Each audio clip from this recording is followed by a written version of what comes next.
Hi guys, happy Thanksgiving, happy Hanukkah, happy start to the holiday season. To kick off the holiday season, I thought that I would do Narimon/Alex Day's YouTuber Survey 2013, and I wish you could see my shirt better because it's awesome. Love me some Grinch.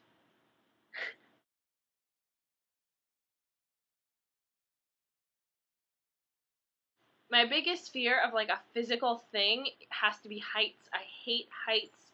I hate height and speed combined. So I hate roller coasters, but height or falling really is definitely my biggest fear. My biggest fear in life in general is to skate by unnoticed, unrecognized by history. I want to do great things. I feel like I was put on this planet to do awesome, amazing, wonderful things, and I am terrified that I'm not good enough or not smart enough, not brave enough to complete, or to fulfill my goals and fulfill my dreams of changing the world. And that is probably the most terrifying thought in my mind. That is what I'm most afraid of, hands down. What? He's what? In all seriousness, I wanted to believe in Santa. I was in love with the idea of Santa, and I not forced myself, but I believed in Santa for as long as humanly possible, and being completely honest, I still kind of do a little bit, I guess, in the spirit of Santa. I believed in Santa until I was 12 years old, which is a huge amount of time to believe in Santa. I was aware that people didn't believe in him probably from 8 years old on, but my dad did this amazing thing when I was younger where I would like leave notes for Santa with the milk and cookies, and he would write in the most beautiful calligraphy back, and he would write in like on the presents with the most beautiful calligraphy for presents that were from Santa. And I was really blessed to have parents that wanted to keep magic alive in my life for that long. And after 12, I just kind of, you're in middle school and you're kind of like, oh, fine, I guess, life sucks and there's no magic, and it kind of faded away for a little bit. I never like announced or anything like I don't believe in Santa anymore, unless it was to like any kids that were teasing me or something like that. But I would still love to believe in him. I think it's the best part of the holiday season. If, a big dude wants to come and bring me presents, I'm not going to argue with that logic. That is wonderful and amazing and magical. And I think hanging on to any sort of magic is a very important thing, especially as you transition from a kid to an adult. I think holding on to and treasuring and cherishing magic is a very important thing. And I think there will always be a part of me that if I don't believe in Santa, that will really, really want to. I think the best idea I've ever had, and this is going to be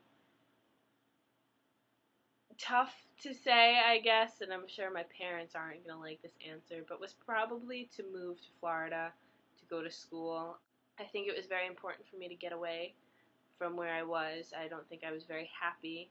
Now, of course, I lament and I miss Long Island like crazy, but I made the conscious decision to move out and stop living and feeling stuck in a place that made me unhappy, and to move to somewhere that had so much potential and so much possibility. And I think this was such a great idea for me because it challenged me to trust my choices and my instincts, and it challenged me to grow up a little bit and learn to stand on my own 2 feet. It's also shown me that it's okay to ask for help if you're not sure about anything, and I think this was a great idea for me to move and to get away and to spread my wings, because it ultimately, I believe, is what gave me the strength to apply for semester at sea and really broaden my horizons and expand my horizons and give me opportunities that just weren't available to me in New York. And I think it's taught me a lot about myself, and I think that's very important and has made a huge impact on my life and will continue to make a huge impact on my life as I move on. Thought that just came to mind was I met Aaron Carter with my mom in 2011 when he did the Fantastics off Broadway, and we went to the opening night and we met him afterwards, and instead of letting me talk to Aaron, my mom talked to Aaron and was like, "Oh my God, she's been such a fan. She saw you when you were in Seussical and she was only 6, and she's loved you since you were 6." And I'm like, "Stop, let me do this." And he was kind of like you could see, not like flustered. He was totally sweet about it. Gave me a kiss on the cheek, gave me a hug. He was so nice. He's so great to his fans, by the way. But he was like a little, like, I guess, taken aback, and I was so mad. Like, I wasn't allowed to show. I didn't tell my mom that I was mad at her for that. I wasn't even mad. I was just frustrated, and I'm so embarrassed that my mom would do that. And then she wound up, instead of taking a picture, she took a video, so I had to ask him again if he could take a picture. So that was just a hot mess of embarrassment, and definitely not what I wanted, like, meeting my childhood, like, love, my first childhood crush to be like.